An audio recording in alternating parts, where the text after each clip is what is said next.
విశ్వాస జీవితము పునాది ఎలా ఉండాలో తెలుసా?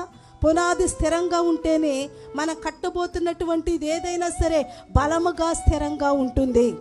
పునాది ఒకవేళ స్థిరంగా లేకపోతే, బలంగా లేకపోతే దాని మీద మనం ఎంత కట్టినా అది ఏమైపోతుందో తెలుసండి, కూలిపోతూ ఉంటుంది. మన విశ్వాస జీవితము కూడా క్రీస్తు అనే బండ మీద మన పునాది వేసుకోవాలి. ఎక్కడ కట్టాలండి మనం? మన పునాది ఎవరి మీద ఉండాలి? క్రీస్తు అనే బండ మీద. క్రీస్తు అనే బండ మీద మన పునాది ఉంటే మన పునాది స్థిరంగా ఉంటుంది.